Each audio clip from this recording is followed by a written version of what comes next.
Good afternoon, everyone. Captain Bruce coming to you from Wickenburg, Arizona. Today, we're going to talk about what I fly and why. So, Professor Paul and I fly a Bristol Classic. And why? Well, it's a process, just like buying a car. The first thing is style. If you don't like how a car looks, you don't go any further. The same with an airplane. So when I got into the light sport buying mode, I looked at a few, and we all know there's hundreds to choose from. And the first airplane I was attracted to was the, help me, Professor, the Sport Flyer, right? Is that what it was called? Yep. Checkmate. And I thought, that is a good looking airplane. Well, then I found out that the company had gone broke. And the support that the pilots were getting was suffering. And that turned out to be true. And so then I thought, I don't want to get involved in that. And then I discovered the guy that designed that airplane also designed the Bristol. And I had never heard of a Bristol, but that took me to that aircraft. And then I started looking at that more closely. And the more I learned, the more I liked. So why? Well, first, let's look at the styling. The Classic is a pretty airplane. I thought so, and everybody that has seen this airplane agrees with me.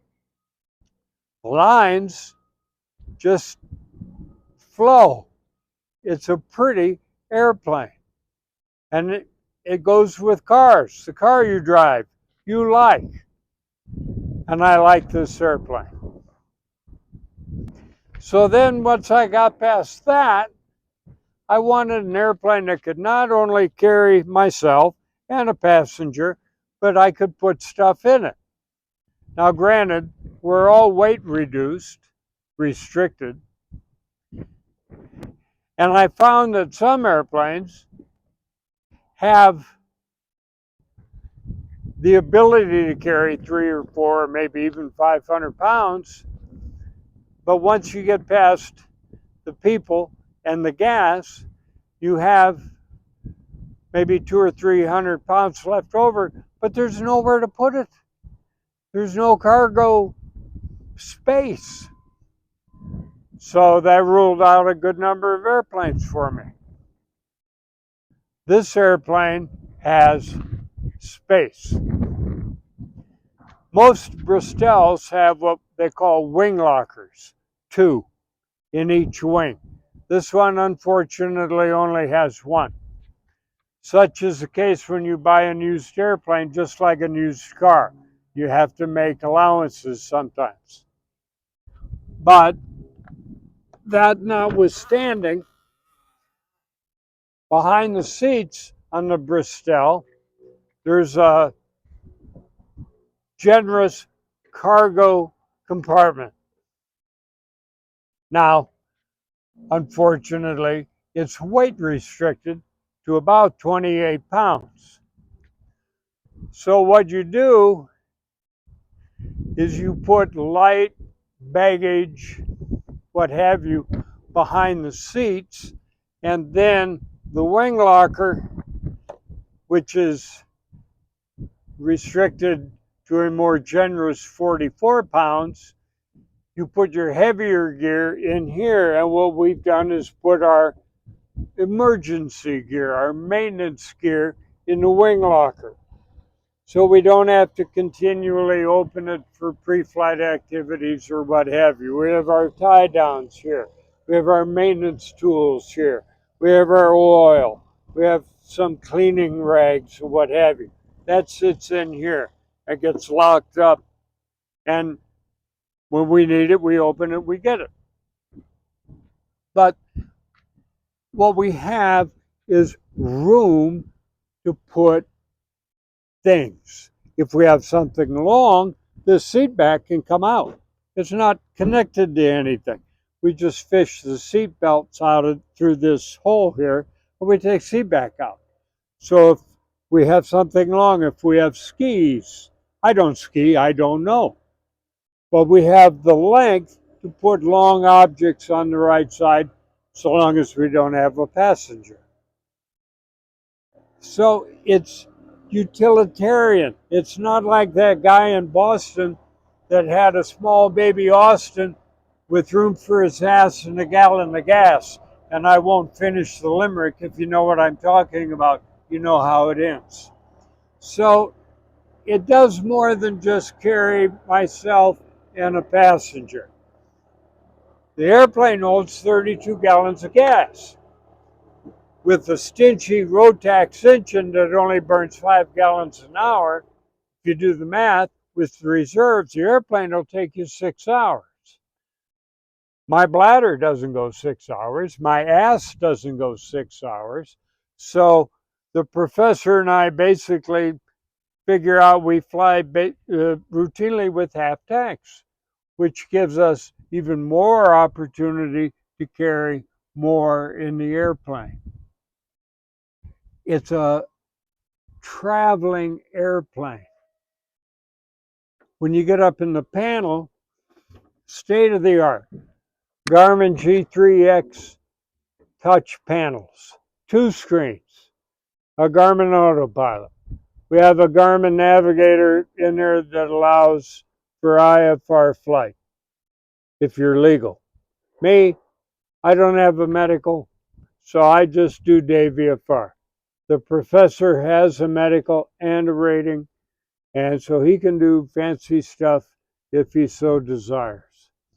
But the magic, even in nice weather, allows you all the information you need and makes the pilot's job a lot easier and comfortable. It's just a neat airplane. Does it go fast? No.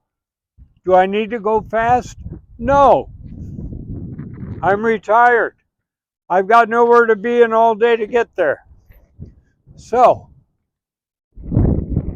that's why we got the airplane. Now, I've read, well, it's pricey. Yeah, it is. Compared to a lot of other light sports, it is. So I was fortunate enough to afford most of it. And then I found Professor Paul, who wanted to come on board and help me afford the airplane. So it was a win-win for me, for him, for us. And much like a car or any other toy, the price point is important. I'm not telling everyone to go out and get what I got. But this works for me, for us. We're proud to have it. We're happy to share it with you. Now, before I hand this over to the professor so he can tell you what he likes about it, I want everyone to know that this is the Light Sport Air Force. It's not the Bristol Air Force. So if you've got a bird that you're proud of, take a video, send it to me, and we'll post it on the YouTube channel. My email, lightsportaf@icloud.com. You shoot a good video of your bird that you're proud of. If it's a light sport, we'll post it. So I'm going to hand this over to the professor. He's going to tell you what he likes about this bird, and then we're going to let you go for the day. Remember, the 2 S's, subscribe and share, and always fly safe. Well, thank you, Captain Bruce. You know, I'm really excited about this aircraft for a number of different reasons. One of my most exciting parts about this adventure is the fact that we've got our own airplane, we can fly it whenever we want to, and we can do it very economically. As previously noted, at 5 gallons an hour in cruise burn, that is about $35, $40 an hour maximum with 100 low lead fuel. In fact, we can mix it, and it's advantageous for us to mix that with MoGas for the Rotex engine, which even brings those hourly costs down even more. You know, I'm new to Arizona. I've flown most of my time in a Piper Warrior back east, and I'm used to going about 108 knots. Well, for $35 an hour or $40 an hour with the cost of fuel, I can go the same speed, an issue for me. The other nice thing about this aircraft is that it is so well equipped in terms of modern avionics. We have two Garmin G3X touchscreens in the front, which are completely redundant. And we also have an IFR certified GNS, I believe it's a 750 model, which has the transponder and is actually certified for IFR en route. So if I ever want to exercise my instrument privileges, we can do so legally in this aircraft. Although in this beautiful state of Arizona, those days of IFR flying are very, very rare. So we're able to do most of our flying all VFR with this beautiful weather we have here. The other nice thing about this aircraft is the way it was equipped in terms of electronic charging. The electricity comes from the coils in the Rotax engine, and that's enough to power everything.